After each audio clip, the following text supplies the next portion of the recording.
I tell you, last week I said, can it get any more crazy in the world of 2022? Well, apparently it can. Scheco Perez has come of age. George Russell has come of age. Is it the driver or is it the car? That's the massive question. Also, we'll give you the reality of the Sakhir Grand Prix that happened last weekend. It is the final race of the year. Can you actually believe it? There's so much to talk about during the course of this evening. We appreciate your company and welcome to F1 PitBox.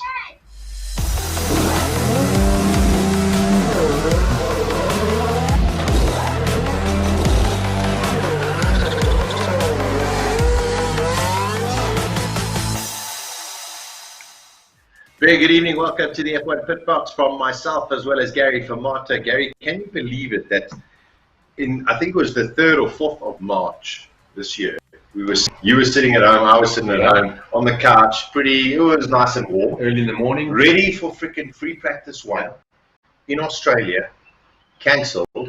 And here we are today, we're going to have our 17th Grand Prix tomorrow. And listen, it's amazing these guys have been able to put it together. I mean, with all the regulation and everything else that's come along, and I think people have just been learning as they went along with this whole pandemic. And the fact that they managed to get Formula One to where it is and to put on this kind of events, you know how big a Formula One event actually is. I think it's been absolutely amazing. So, kudos to F1 management for getting new tracks on board, which was really quite exciting and gave us really something, new and interesting to watch this year. But yes, here we are, the last one. And there's been it's been a year where Hamilton's run away with it, this week, totally honest with you. But in the last couple of weeks, I think last week, things certainly set to light. Oh, we had some fun as well. Listen, if you're watching us on Facebook or YouTube, send the comments through. We'll try and get in touch. Very good evening to Angelo, Sean, also Roland there as well. Crazy is the word. You're right there, Sean.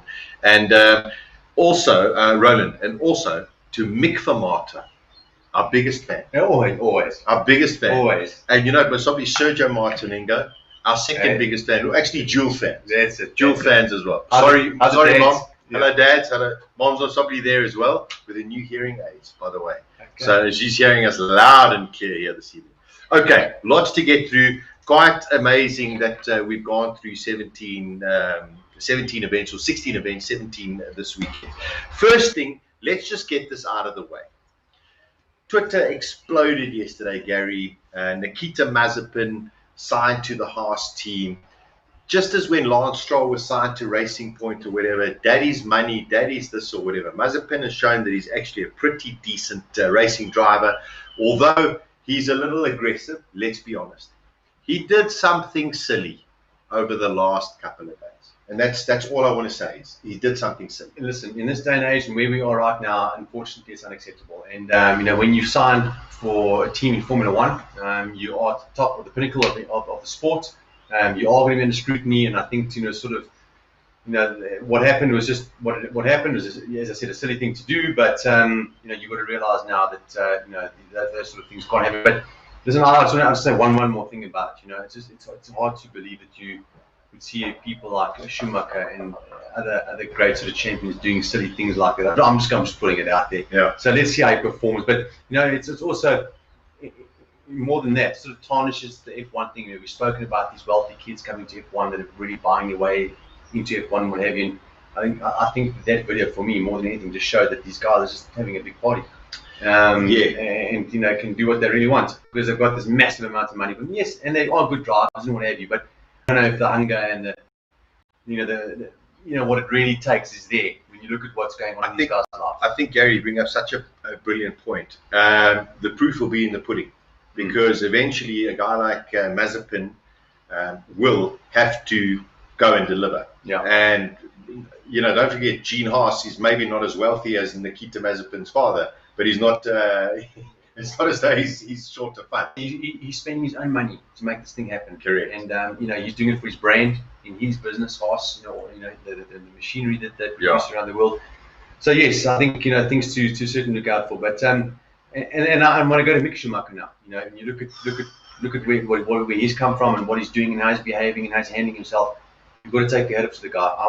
I'm excited, just from a personal level, to see Mick in Formula One because of what he's doing, not because of his dad or whatever it is, because of what he's done to get to Formula One. We get to Mick Schumacher a little bit later in the show as well. I just want to check. Angelo says, Mama and Papa in the house. Benvenuto. Here we go.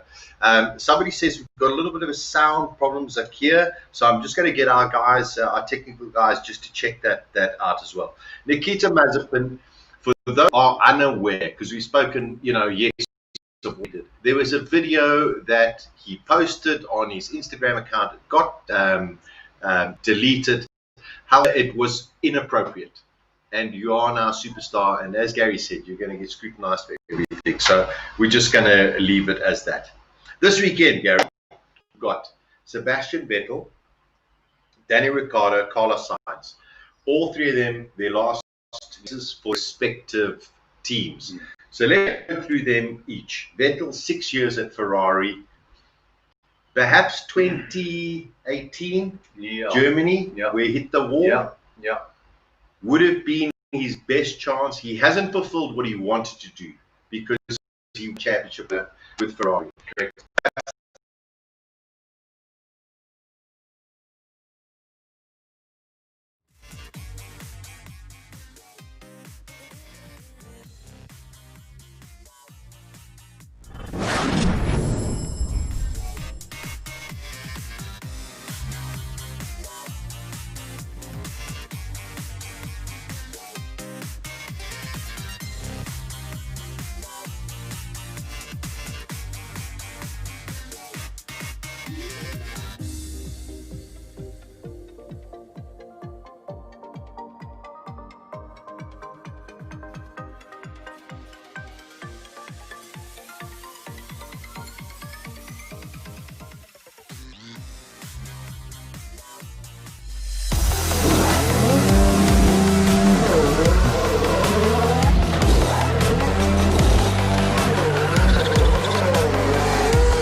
Okay, well, I'm hoping I can't hear anything in my ears, Gary. Diane Guest says, I thought I was your biggest fan. I think that well be, Diane, as well, and you've been to quite a few of the Baron parties as well, so, it's kudos to you, kudos to you. All right, let's go back. Sebastian Vettel, 6 years at Ferrari. Gary wanted to win a championship, I think, to sit there and let himself stand next to someone like Michael Schumacher, who is, I think, his hero of Formula One. I couldn't agree with you more. And he wanted to go and do the Schumacher thing, take a team that was, it come so close so many times, just hadn't got the job done. And I think he wanted to go and do the business. It just unfortunately didn't work out like that for him. A different time, different management. There wasn't. I don't think the amount of sort of control. Maybe the word control is not the right word to use. But when Schumacher went to Ferrari, he made sure he had the people, brought Ross Brawn, brought Rory Byrne along. He got the team sort of going and sort of building around himself in the way that he wanted to do it. And I don't think Vettel had that opportunity. Remember, he worked with Newey, Warner at Red Bull. They were never going to leave and go to Ferrari. It was just never going to happen. So different sort of set of circumstances. But listen, had a couple of years where it was looking good. And as you said, just didn't quite happen. But I've got to be honest with you, though, and just while we're on Vettel, is that in the beginning of the year, or beginning of the season, should I say, not the year, you felt, well, he'd just been, dropped from the team, had to find a new drive for next year, but he hasn't really got going. No, it just hasn't happened for him this year. So I must say, it's the first time where I've started to have my doubts and sort of wonder just where Vettel's going to be next year when he goes to Aston Martin, because right now he's going to a team that's won races. That's right up there, exactly. Better than won races. Yeah. There we go. Exactly. 100%. Yeah. I'm a massive Sebastian fan. I've been disappointed in his results this year, and sometimes I've sat there and said, surely you can get a little bit more out of the car if you can consider where your teammate is or whatever. I wish Sebastian well. I think I've loved the time that he was at Ferrari. The hybrid era, I think, didn't really suit him too well. But next year, he's still in the hybrid era, so let's see what he can do when he goes to Aston Martin BWT Racing Point, whatever it's going to be called next year.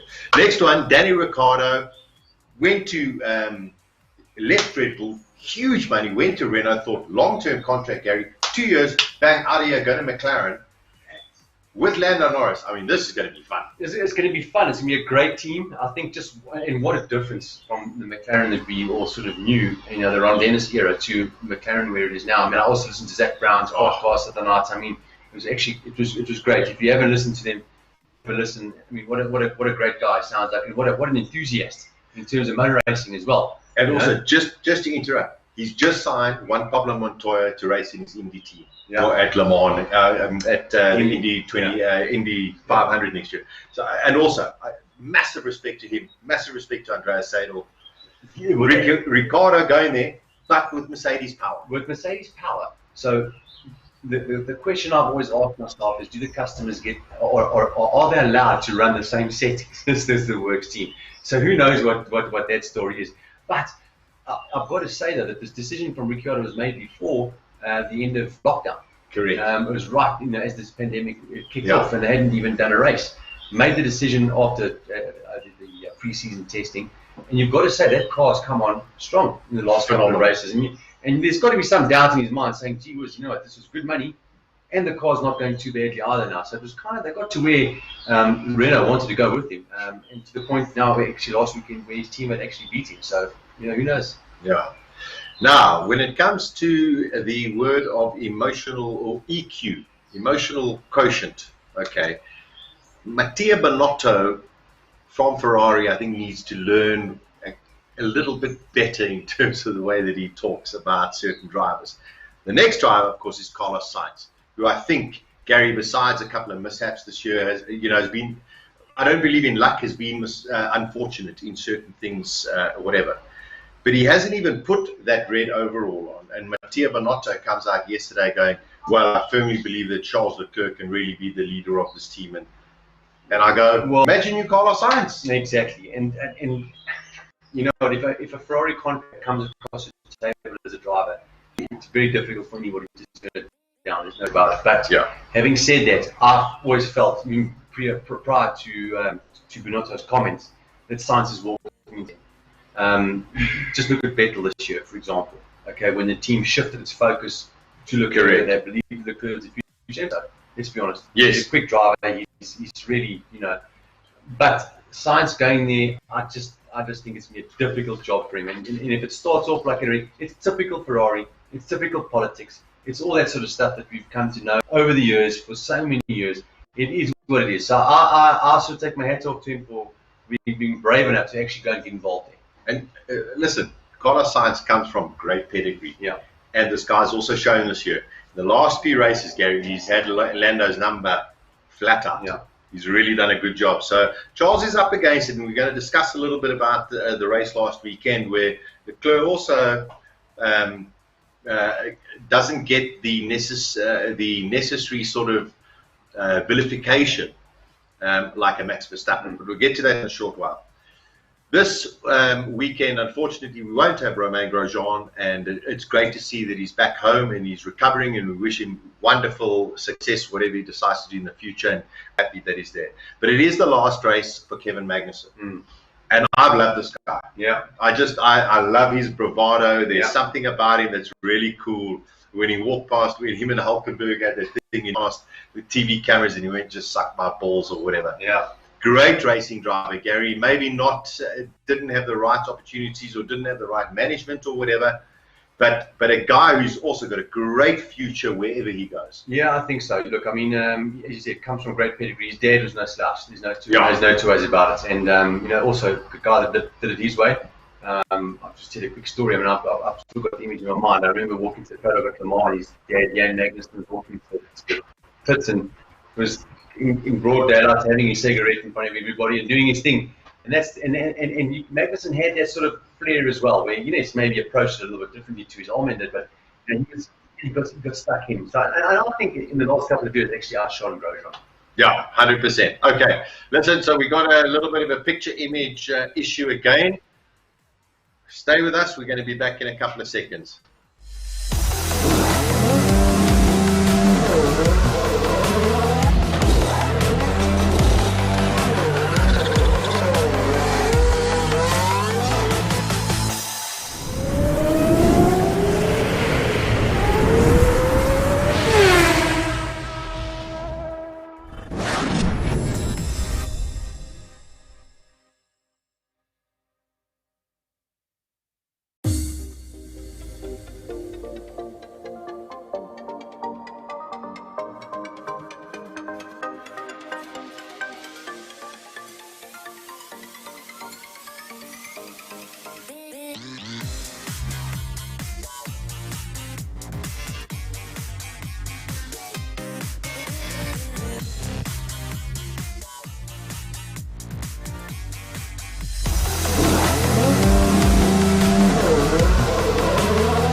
I know that they said we were going to have some kind of load shedding from January through to December of 2021, but it's still 2020. Sorry, we apologize. We can't help, unfortunately, what's going on. Gary, yeah, Kevin Magnussen, great stories. We're going to miss him. Yes, we're going to miss him. Yeah, you know, and good luck to him, and well done for the cause that he, you know, and the way that he built Haas. It was fantastic. Now, let's move on. I actually this morning went onto the dictionary. Actually, it wasn't the dictionary, Google, and I looked up the word exciting. Yeah. And the definition, Gary, is causing great enthusiasm and eagerness. Okay. It's amazing how many people have come out and said, well, geez, what an exciting race it's Sakhir, unbelievable. Give my, and then Gary can give his piece. There's nothing exciting about the Sakhir race. I can promise you, until Jack Aiken unfortunately crashed and it came out. Had the safety car come out and Mercedes had done their pit stop the way that they do their pit stop, there was nothing exciting whatsoever. The fault of Mercedes and the mistake of Mercedes created some element of excitement. Had there not been a safety car, the Mercedes drivers, and whether or not Russell would have won or Bottas would have won, we don't know, because Bottas was catching Russell. We don't know. Had the safety car not happened and Mercedes decided to put, which they didn't have to do, by the way, they would have lapped every single car up to the third. That is not racing. I'm terribly sorry. Yes, we got a fantastic winner in Scheco Perez. We had a brilliant podium. But the stark reality of the Sakhir race is exactly what I said. From that point of view, I have to totally agree with you. There's no doubt. But I think the exciting thing for a lot of people out there was that there's a different driver in that car. And that's what people wanted to see. Could another driver in that car perform the way that the car has been performing all year long and all for the past 7 years? That, I think, was exciting for people to see. And that was, I think, the big interest. People weren't really interested behind. People just wanted to see if George Russell could actually go and win the race. That, for me, was the exciting part. And I think what made it more exciting was the fact that George Russell wasn't comfortable in the car. He had a couple of issues. He's wearing boots size too small. And it sounds like small things, but you understand, when you're in these cars and driving the way they're supposed to be driven, the force that goes through you and the amount of comfort that you need to be actually be okay in the car, those small things play a huge part. So I think that was exciting to see that George Russell could actually do the job. Got the great. That was the excitement for the weekend. Fair enough. I will agree with that. We're going to talk about George Russell a little bit later, and in terms of is it the car. Let's stick with Scheco Perez. Here is a guy who's had an unbelievable career. Sauber, McLaren, everywhere he's gone, he's been there or thereabouts. Gary, is it fortuitous? Maybe it's a little bit fortuitous. This guy knew that he was going to lose his seat. Vettel also knew he was going to lose his seat. This guy stepped up to the plate and drove magnificently this whole season. I mean, he should have had a podium 2 weeks ago in the Bahrain Grand Prix, and his engine let go. This one, he sat there and knew what he had to do. I mean, it's criminal to think that this guy might not have a drive. Well, I tell you what, it's amazing. And the other thing that amazes me, I mean, I read a story this week. I don't know how true it is and how accurate the number is, but I believe that he brings with him about $55 million. Okay, so he's probably one of the highest paid drivers in Formula One, just by virtue of how he structures his deals with the teams and what have you. So for a team not to have him, you've got a great driver. You've got a driver with probably one of the biggest checkbooks out there. Yes, he's going to earn and he's going to make money out of the deal, but it's for a Red Bull right now. It's really is a no-brainer. And you're kind of waiting for this decision to happen, and you're sort of saying, well, you've got Albon who finishes 30, 40, 50 seconds behind his teammates on any given day. Yes, this weekend is a different weekend, obviously, because Verstappen was out. But Perez, as you quite rightly said, for him to be out of Formula One and out of a decent draft, more correctly, is actually quite amazing. Very, very.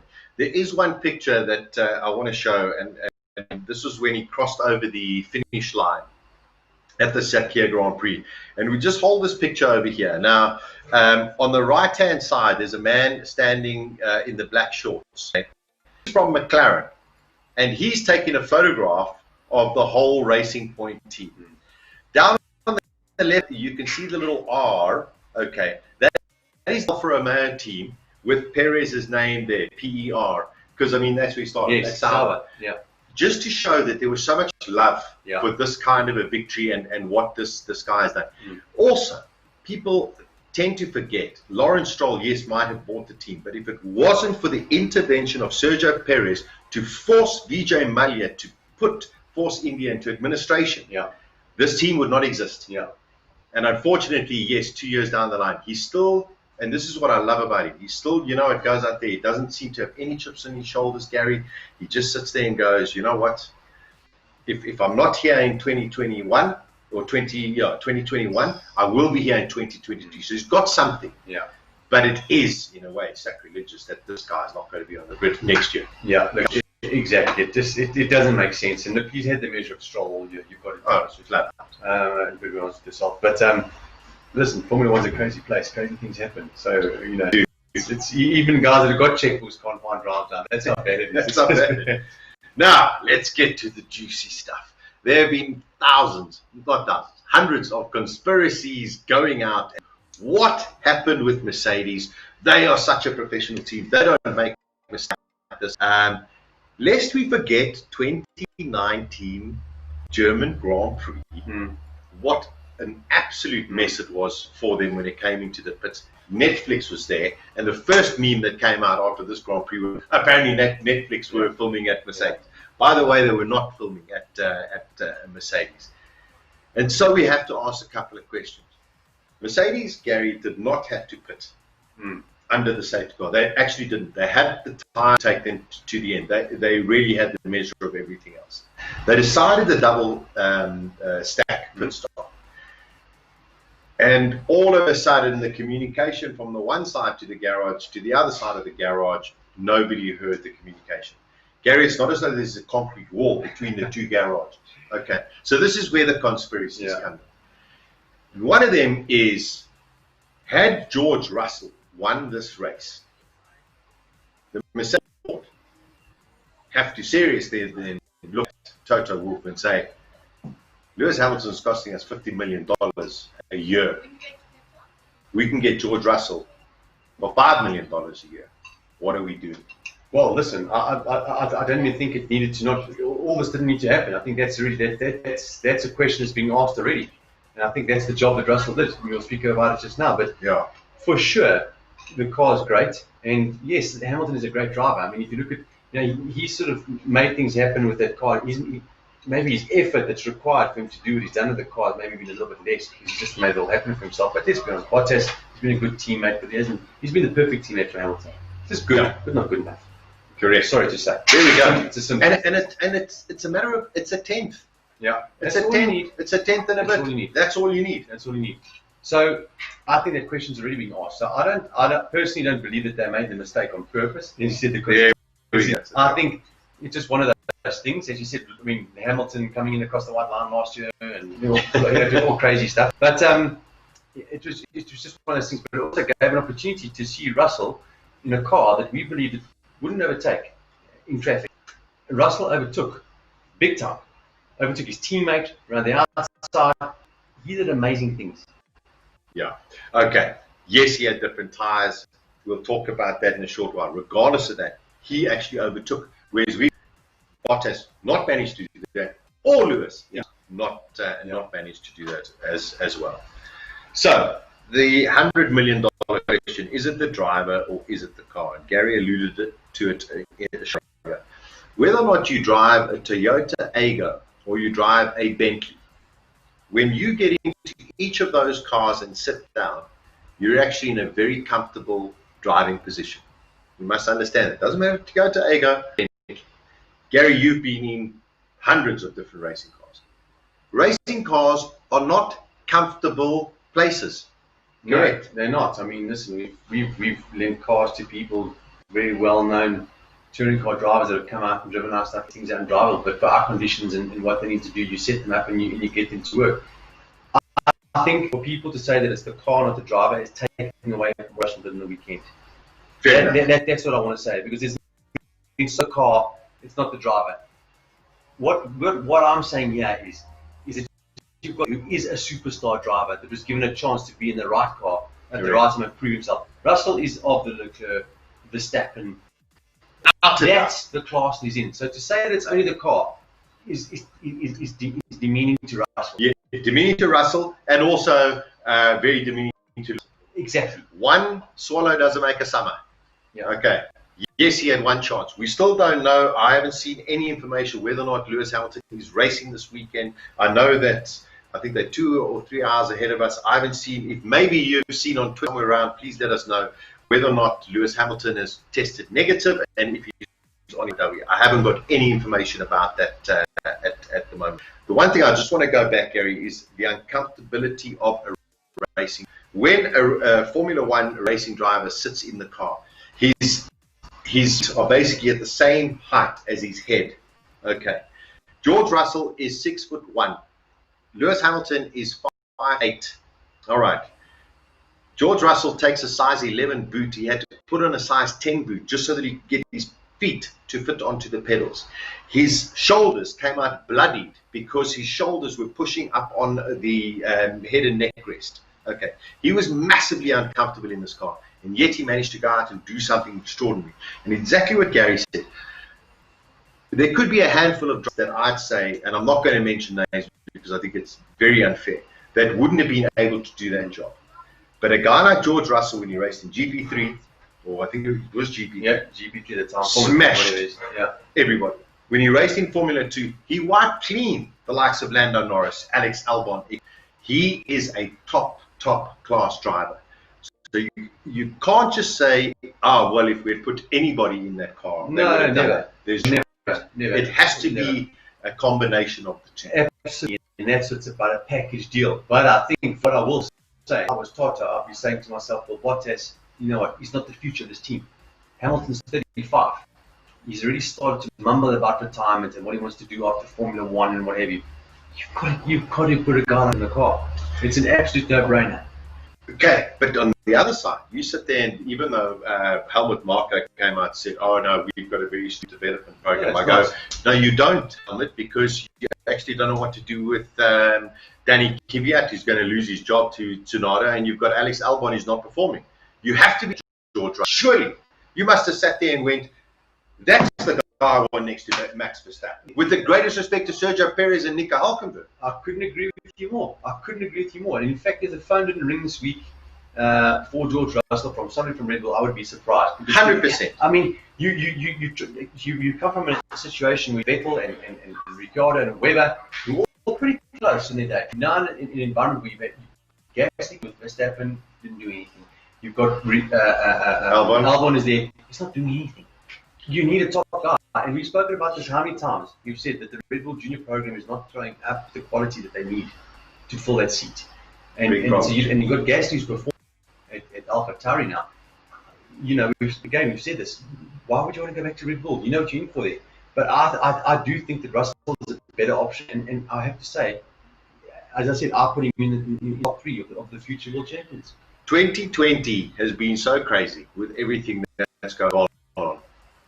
Don't be surprised if all of a sudden Mercedes make this massive turnaround and say that Lewis is a given for 2021. And I mean, he'd be stupid not to, Mercedes would be stupid not to, regardless what's going to cost. Don't be surprised if all of a sudden Valtteri Bottas is unfortunately, with no whatsoever. Don't be surprised. I wouldn't be surprised either. And unfortunately for him, I mean, he's a good driver, but he's not there. Whereas Russell, I think he's one of the great drivers. And what we spoke about when Vettel was running around looking for a driver earlier in the year, saying, if you're targeting Lewis against Vettel and make a real difference. But now you've got Russell, who's now part of your deal, who's part of your development program. I mean, surely you've got to stick the guy. I mean, you talked about bloody shoulders and all these things.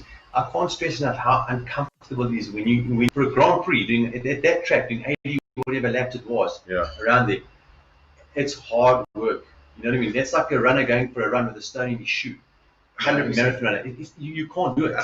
And I mean, listen, it was a short lap, but I mean, it was bouncing. It's hard work. Physical. Yeah. So apparently we are having some internet issues all over the place as well. So it's not only So you know what I think, is it the driver of the car? I think we've answered that I think well enough.